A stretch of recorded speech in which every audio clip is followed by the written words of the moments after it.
Ho, ho, ho, ladies and gentlemen, moms and dad, boys and girls. I've got a story for you tonight. It's a very interesting story, and it starts out from a different perspective, a different idea, a different concept. So please be patient. This is written by a gentleman that runs a business that we're going to share a story about his mascot tonight. The story is called, well, I'll just say, I'll start into how the paragraph starts. The story of Bear E begins long before he ever showed up as a mascot, a mentor, or a symbol of the Cub Club. His roots go back to a cold Colorado night, a motorcycle and a bar in Greenlee, Colorado, with a name only a biker could love. The Roadkill. What an interesting name for a bar. A place that no longer exists, which I like to joke is probably why quit drinking got a whole lot easier. Had to drink at your favorite bar when the universe boards up the windows for you. It was in early of November of 2013 when you first met the president of the VFW Warriors. You were heading out to meet him for a drink and a conversation about joining the VFW Warriors. And of course, if you are going to talk about joining a motorcycle club, you better show up on a motorcycle. That was the plan. And about a quarter of a way there, the snow started. Not a problem, not for you. Cold weather riding was your thing. I have always said that you would rather ride in the cold than on 90 or 100 degree temperature days. These days are miserable. Snow though, snow is fun. So I rolled into the Roadkill, walked up to the president, and you looked like you had just walked out of a blizzard in a t-shirt. He asked if you had rode there, and you said yes. He shook his head and said the line that changed everything. You must have polar bear blood in you. That was it.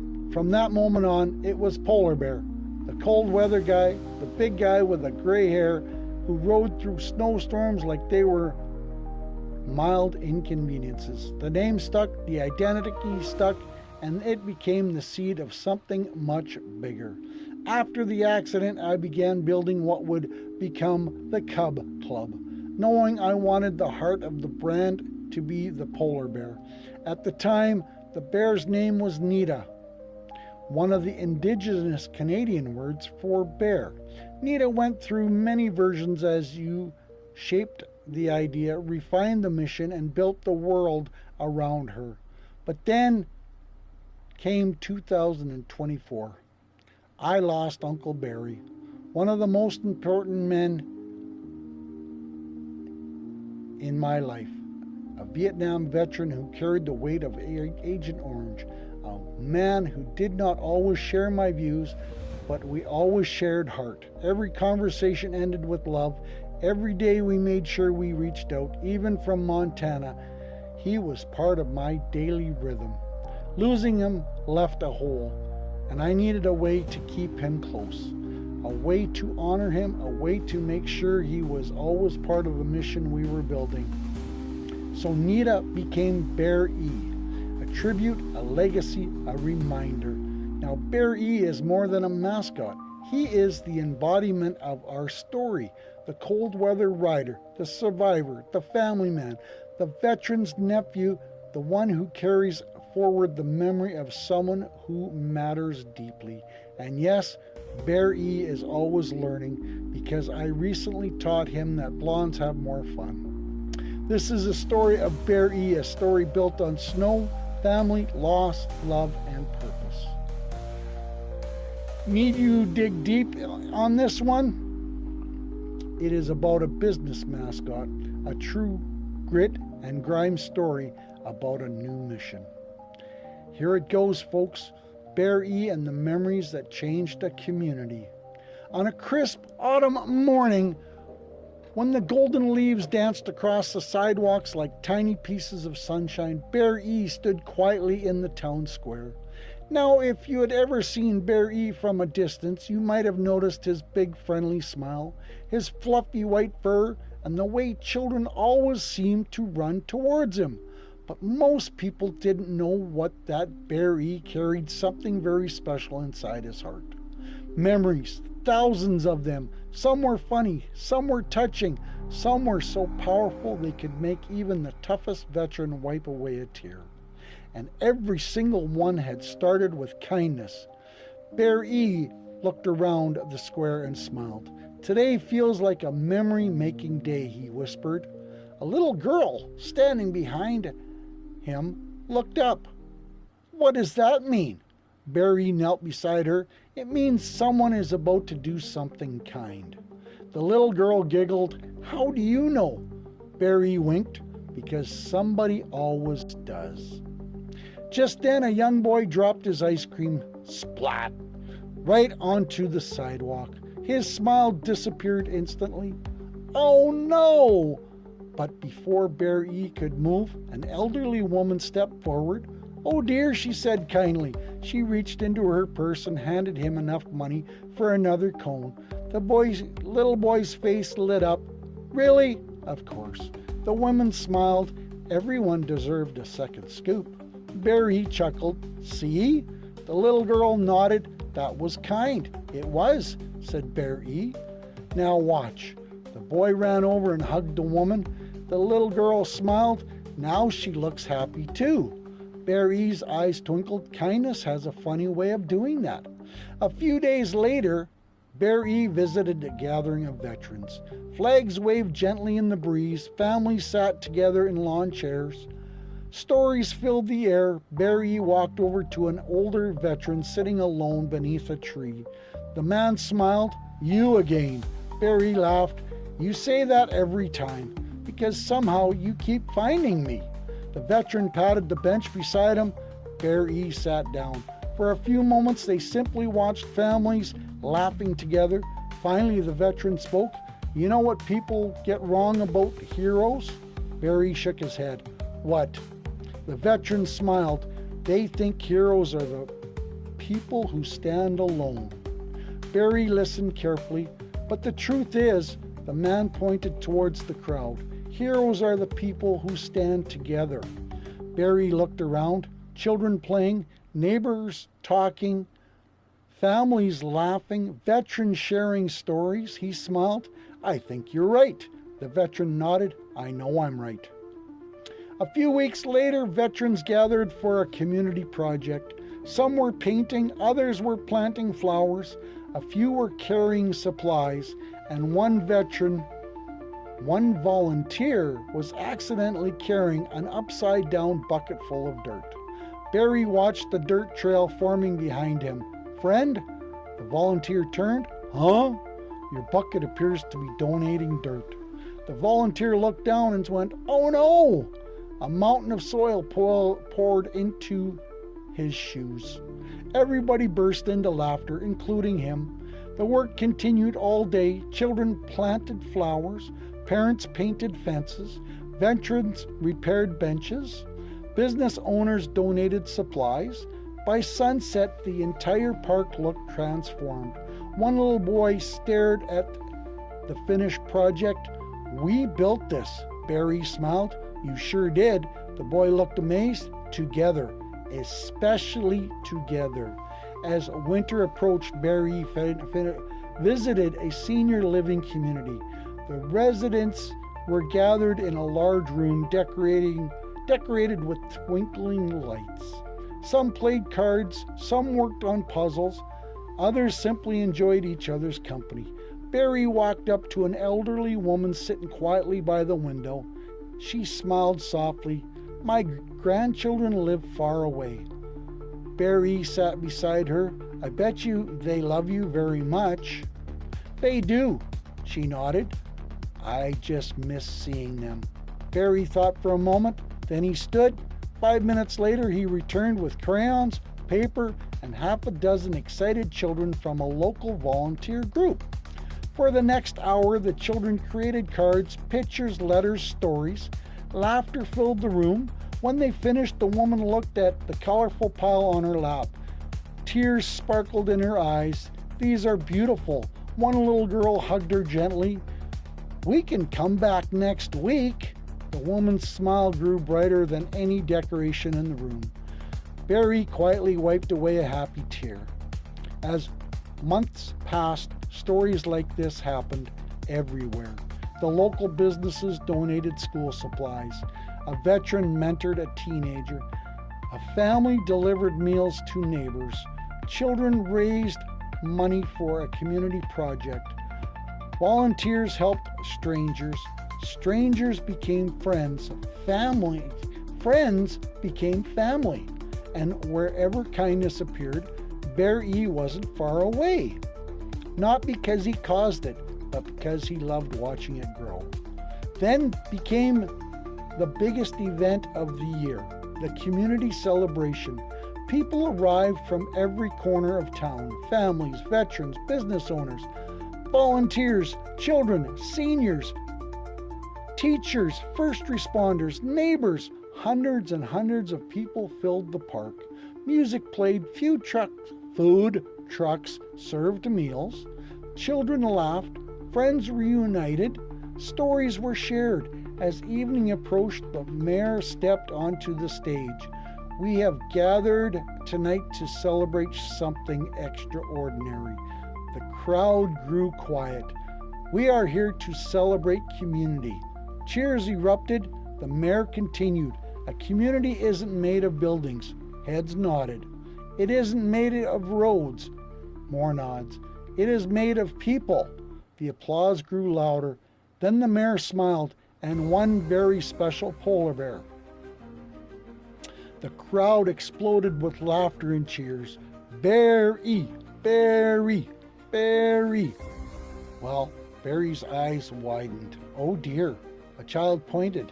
You're famous. Barry laughed. I hope not. The child grinned. Too late. As darkness settled, thousands of tiny lights illuminated the park. Barry climbed a small hill overlooking the celebration. From there he could see everything. Veterans sharing stories, children playing games, families eating together, volunteers helping, business owners giving back, neighbors supporting neighbors. The entire community gathered as one. The familiar voice spoke behind him. It was the veteran from the park. Quite a sight. Barry nodded. It is. The veteran smiled. Do you see it now? Barry looked puzzled. See what? The veteran pointed towards the crowd. The memory. Barry looked again. At first he saw people. Then he saw something more.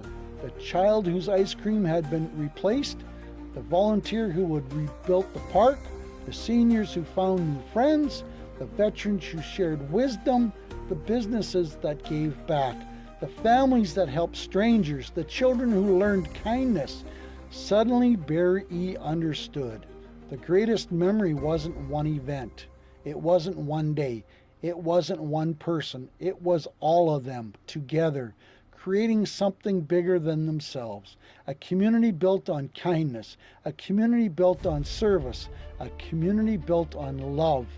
Barry smiled, and for the first time all year he felt completely still because he realized something wonderful.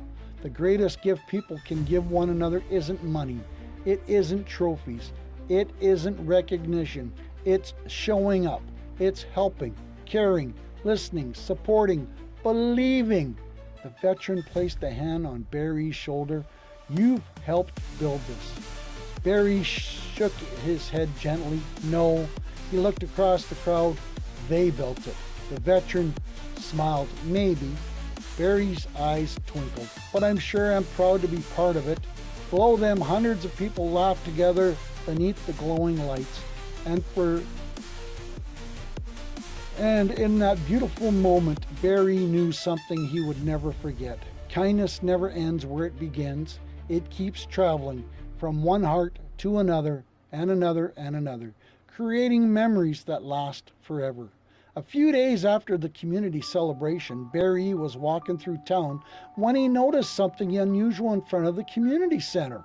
A large tree stood at the entrance. Now it had been there for a long time, but today colorful ribbons were tied to nearly every branch. Red ribbons, blue ribbons, green ribbons, gold ribbons danced gently in the breeze. Barry tilted his head. Well, that's new. A group of children ran towards him. Barry, Barry, come look. The children led him to the wooden sign standing beside the tree. The sign read, "The Memory Tree. Share a memory, share some hope, share some kindness." Barry smiled. What is this? A volunteer named Sarah stepped forward. After the celebration, people wanted a way to remember all the good things that happened this year. She pointed towards a basket filled with ribbons. Everyone writes a memory on the ribbon and hangs it on the tree. Barry carefully picked up one of the ribbons. It read, "Thank you to the veteran who helped me fix my bicycle." Another ribbon read, "Thank you to the school for the school supplies that helped my daughter start 5th grade." Another, "The day Barry visited my senior center made my grandmother smile for the first time in weeks." Barry felt his heart grow warm. Nearby, an elderly veteran slowly approached the tree. He carried a blue ribbon. With sturdy hands, he tied it carefully to one of the branches. Barry walked over. "What memory did you share?" The veteran smiled. "I wrote about a young volunteer who spent 2 hours listening to my stories." Barry nodded. "That sounds important." The veteran looked towards the sky. It was. For a moment he became quiet. Sometimes people think helping means fixing problems. Barry listened. But sometimes helping simply means sitting down and listening. Barry smiled. "I think that's one of the biggest forms of kindness." The veteran nodded. "It certainly was for me." As the day continued, more people arrived. Families, children, business owners, teachers, volunteers. One by one, they added ribbons to the tree. Soon the branches were filled with hundreds of memories. The tree seemed almost alive with gratitude. Late that afternoon, a little boy stood staring at the basket of ribbons. He looked nervous. Barry knelt beside him. "Would you like to add one?" The boy shrugged. "I don't think my memory is important enough." Barry smiled gently. "Tell me about it." The boy looked down at his shoes. "Last winter, my mom was having a hard time." Barry quietly listened, and someone left groceries on our porch. He paused. "We never found out who did it." Barry's eyes softened. "That sounds pretty important to me." The boy thought for a moment, then he smiled. "Yeah." He picked up a ribbon and carefully wrote his memory. A few minutes later, he tied it to the tree, and as the ribbon fluttered in the wind, Barry realized something beautiful. A community celebration had ended. The music was gone, the tents were gone, the stage had been taken down, but the kindness remained, the memories remained, the people remained. Every act of kindness had become part of a larger story. The story that continued growing every day. As the sun began to set, golden light shined through the colorful ribbons. The entire tree seemed to glow.